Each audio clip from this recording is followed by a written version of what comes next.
കേരളത്തിൽ നിന്ന് മുംബൈയിലേക്ക് ഒരു ട്രെയിനിനെ കുറിച്ച് പരിചയപ്പെട്ടാലോ? ഇത് ഡയറക്റ്റ് ട്രെയിനല്ല, മറിച്ച് ഒരു കണക്ഷൻ പിടിച്ച് നമുക്ക് സിമ്പിളായി പോയിട്ട് വരാൻ പറ്റുന്ന ഒരു ട്രെയിനിനെ കുറിച്ച്. അത് മറ്റേടത്തു നിന്നല്ല, തിരുവനന്തപുരത്ത് നിന്ന് മംഗലാപുരം സെൻട്രലിലേക്ക് വന്ന് തിരിച്ച് മംഗലാപുരം സെൻട്രലിൽ നിന്ന് ലോക്മാന്യ തിലകിലേക്ക് പോകുന്ന മംഗലാപുരം ലോക്മാന്യ തിലക് മത്സ്യഗന്ധ സൂപ്പർഫാസ്റ്റ് എക്സ്പ്രസിനെ കുറിച്ചാണ് ഇന്ന് പരിചയപ്പെടുത്തി തരാൻ പോകുന്നത്. ഇത് എല്ലാ ദിവസവും സർവീസ് നടത്തുന്ന ഒരു വണ്ടിയാണ്. മംഗലാപുരം സെൻട്രലിൽ നിന്ന് ഉച്ചയ്ക്ക് 2:20 പുറപ്പെട്ട് പിറ്റേ ദിവസം രാവിലെ 6:35 മുംബൈ ലോക്മാന്യ തിലക് ടെർമിനസിൽ എത്തിച്ചേരുന്ന ഏകദേശം 16 മണിക്കൂറും 15 മിനിറ്റും എടുത്ത് സർവീസ് നടത്തുന്ന 1186 കിലോമീറ്റർ സർവീസ് നടത്തുന്ന ഈ വണ്ടി എല്ലാ ദിവസവും സർവീസ് ഉണ്ട്. പ്രധാനമായും ഇത് നിർത്തുന്ന സ്റ്റേഷനുകൾ നോക്കിയാലോ: സുറത്കല്, ഉടുപ്പി, കുന്താപുര,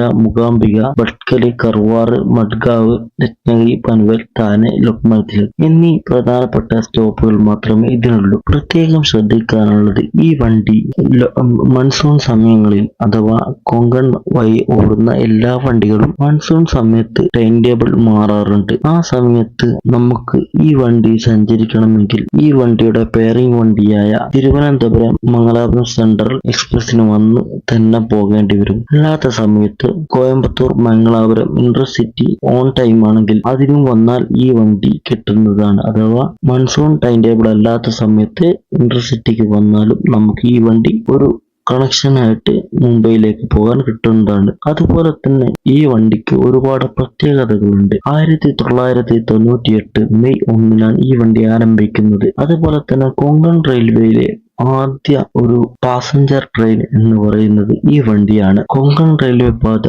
പൂർണ്ണമായും പ്രവർത്തന സജ്ജമായ വേളയിൽ അന്നത്തെ പ്രധാനമന്ത്രിയായിരുന്ന അടൽ ബിഹാരി വാജ്പേയി, റെയിൽവേ മന്ത്രിയായിരുന്ന ജോർജ് ഫെർണാണ്ടസും കൂടിയാണ് ഈ ട്രെയിനിന്റെ ഫ്ലാഗ് ഓഫ് ചെയ്തത്. അതുപോലെ തന്നെ ഈ വണ്ടിക്ക് എന്തുകൊണ്ടാണ് മത്സ്യഗന്ധ എന്നുള്ള പേര് വരാനുള്ള കാരണം, മംഗലാപുരത്തിന്റെ നിന്നും പുറപ്പെടുന്നത് കൊണ്ട്, മംഗലാപുരം ഒരു കടൽ ഏരിയ ആയതുകൊണ്ട് അവിടെ മത്സ്യത്തിന്റെ ഗന്ധം നമുക്ക് നന്നായി അനുഭവിക്കാൻ പറ്റുന്നത് കൊണ്ടും അതിന്റെ ഒരു അർത്ഥം വരുന്ന മത്സ്യഗന്ധ എന്ന പേരാണ് ഇതിന് നൽകാനുള്ള കാരണം. അതുപോലെ തന്നെ മഹാഭാരതത്തിലെ സത്യാവതി എന്ന കഥാപാത്രത്തിന്റെ പേരുമായിട്ട് ഇതിന് വല്ലാത്ത ബന്ധമുണ്ട്.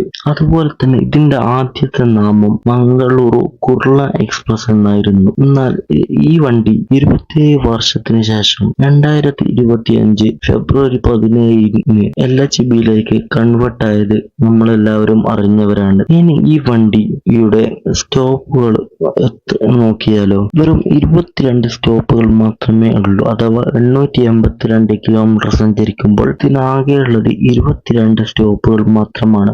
മംഗലാപുരത്തേക്ക് വരുമ്പോൾ ഇത് എടുക്കുന്ന സമയം 16 മണിക്കൂറും 30 മിനിറ്റും, ലോക്മാന്യ തിലകിലേക്ക് പോകുമ്പോൾ 16 മണിക്കൂറും 15 മിനിറ്റും മാത്രമേ എടുക്കുന്നുള്ളൂ. പക്ഷേ കൊങ്കൺ റൂട്ട് ആയതുകൊണ്ട് അതിലെ പിടിച്ചിടുകൾ അഥവാ ക്രോസിങ്ങുകൾ ഒഴിവാക്കുക നോക്കിയിട്ട് ഇതിന്റെ സമയം പറയാൻ പറ്റുകയില്ല. ക്രോസിംഗ് എങ്ങനെയാണ് ഉണ്ടാവുക എന്ന് നമുക്കറിയില്ല. അതുകൊണ്ട് ആ ഒരു സംഭവം ഒഴിവാക്കിയിട്ട് ബാക്കിയുള്ള കൃത്യമായി ഓടുകയാണെങ്കിൽ 16 മണിക്കൂറും 15 മിനിറ്റും മതി. അതുപോലെ തന്നെ ഇതിന്റെ കോച്ചിങ് കോമ്പസിഷൻ നോക്കുകയാണെങ്കിൽ 8 സ്ലീപ്പർ കോച്ചും 2 തേർഡ് AC കോച്ചും 2 തേർഡ് AC എക്കണോമി കോച്ചും 4 തേർഡ് ACയും 2 സെക്കൻഡ് ACയും ഒരു SLD കോച്ചുമാണ് ഇതിനുള്ളത്. അതുപോലെ തന്നെ ഓരോന്നിന്റെയും എമൗണ്ട് നോക്കിയാലോ, റൂട്ടിന് ആകെ 265 രൂപയും സ്ലീപ്പറിന് 580 രൂപയും തേർഡ് AC എക്കണോമിക്ക് 1415 രൂപയും തേർഡ് ACക്ക് 1515 രൂപയും സെക്കൻഡ് ACക്ക് 2150 രൂപയും മാത്രമാണ് ഇതിന് ചെലവ് വരുന്നത്. അതുപോലെ തന്നെ ഇതിലെ തേർഡ് ACയും തേർഡ് AC എക്കണോമിയും തമ്മിലെ വ്യത്യാസം, തേർഡ് AC എക്കണോമി എന്ന് പറയുമ്പോൾ അതിൽ ആകെ 100 രൂപ മാത്രമേ വ്യത്യാസം വരുന്നുള്ളൂ. എന്നാൽ യാത്രക്ക് കംഫർട്ട് ഏറ്റവും നല്ലത് തേർഡ് AC തന്നെയാണ്. തേർഡ് AC എക്കണോമിയെ അപേക്ഷിച്ച് നോക്കുമ്പോൾ ഒരുപാട് കൺജസ്റ്റഡ് ആയിരിക്കും. കുറച്ച് ഇടുങ്ങിയ പോലെ നമുക്ക് തേർഡ് റൈഡേഴ്സ് എക്കണോമിയിൽ ഫീൽ ചെയ്യാറുണ്ട്. അതുപോലെ തന്നെ ഇനി ഈ വണ്ടി നിർത്തുന്ന സ്റ്റോപ്പുകൾ നോക്കിയാൽ നമുക്ക് എല്ലാ ദിവസവും സർവീസ് നടത്തുന്ന ഈ വണ്ടി മംഗലാപുരത്ത് നിന്ന് പുറപ്പെടുന്നത് 2:20-നാണെന്ന് നമ്മൾ പറഞ്ഞല്ലോ. മംഗലാപുരം സെൻട്രലിൽ നിന്ന് 2:20-ന് പുറപ്പെട്ട് 3:10-ന് സൂറത്കൽ, 3:22-ന് മുൾക്കി, 3:48-ന് ഉടുപ്പി, 4:02-ന് ബാർക്കൂർ, 4:14-ന് കുന്താപുര, 4:40-ന് ബൈന്ദൂർ മൂകാംബിക റോഡ്, 4:56-ന് ഭട്കൽ, 5:10-ന് മുരുടേശ്വർ, 5:32-ന് ഹൊന്നാവർ, 5:46-ന് കുംട്ട, 6:04-ന് ഗോകർണ റോഡ്, 6:16-ന് അങ്കോള, 6:46-ന് കർവാർ, 8 മണിക്ക് മഡ്ഗാഡ് ജംഗ്ഷൻ, 9:38-ന് കൂടാൽ, 12:05-ന് രത്നഗിരി, 1:18-ന് ചിപ്ലൂൺ, 4:47-ന് പൻവൽ, 5:57-ന് താനെ, 6:35-ന് ഈ വണ്ടി മുംബൈ ലോക്മാന്യ തിലകിൽ എത്തിച്ചേരുന്നതാണ്. അതുപോലെ തന്നെ ഈ വണ്ടി പുറപ്പെടുന്നത് നോക്കിയാലോ, എല്ലാ ദിവസവും വൈകുന്നേരം 3:10-ന് ലോക്മാന്യ തിലകിൽ നിന്ന് പുറപ്പെട്ട് 3:32-ന് താനെ, 4:12-ന് പൻവൽ, 5:50-ന് മഗാവ്, 7 മണിക്ക് കേത്, 7:40-ന് ചിപ്ലൂൺ, 9:15-ന് രത്നഗിരി, 11:10-ന് കുടാൽ, 1:05-ന് മഡ്ഗാവ് ജംഗ്ഷൻ, 2:10-ന് കർവാർ, 2:30-ന് അങ്കോള, 2:42-ന് ഗോകർണ റോഡ്, 3:04-ന് കുംട്ട, 3:18-ന് ഹൊന്നാവർ, 3:48-ന് മുരുടേശ്വർ, 4:04-ന് ഭട്കൽ, 4:20-ന് ബൈന്ദൂർ മൂകാംബിക റോഡ്, 4:48-ന് കുന്താപുര, 5:02-ന് ബാർക്കൂർ, 5:18-ന് ഉടുപ്പി, 6:10-ന് മുൾക്കി, 6:23-ന് സൂറത്കൽ, 7:40-ഓടുകൂടെ ഈ വണ്ടി ബാംഗ്ലൂർ സെൻട്രലിലേക്ക് എത്തിച്ചേരുകയാണ്. ഈ വണ്ടിയുടെ നമ്പർ നോക്കുകയാണെങ്കിൽ മംഗലാപുരത്തേക്ക്